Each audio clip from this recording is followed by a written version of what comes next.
muda semua lari pagi dan sangat digemari lari pagi. Memang baik sekali lari pagi untuk bina jasmani. Satu dua kiri kanan senam pagi menyegarkan.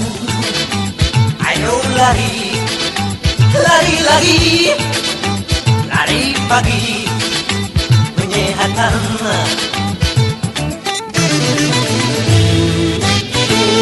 Lari pagi, tua muda semua lari pagi dan sangat digemari lari pagi. Memang baik sekali lari pagi untuk bina jasmani.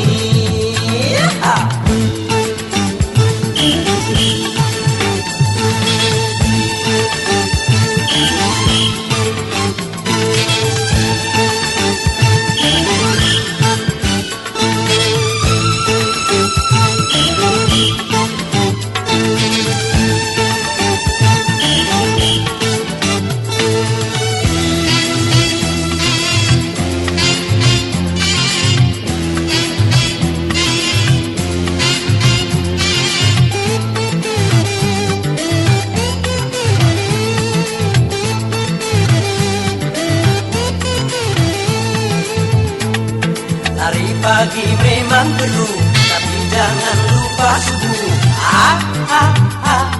Sembahyang dulu.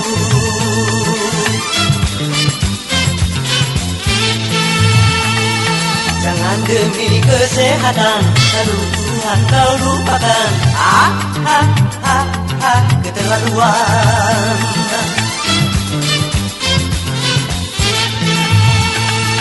Gunalah kesehatanmu demi duniamu, utamakanlah sholatmu demi akhiratmu.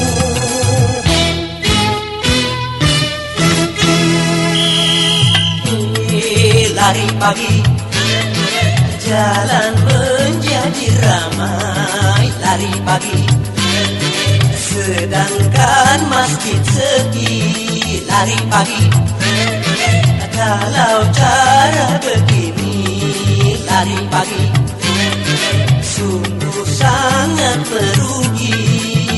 Dengar itu azan subuh, sholat dulu baru lari. Ayo lari, lari lagi, lari pagi bina tubuh.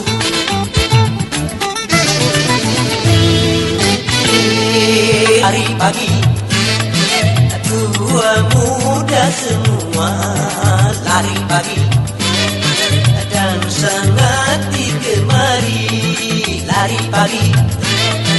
Memang baik sekali lari pagi untuk bina jasmani.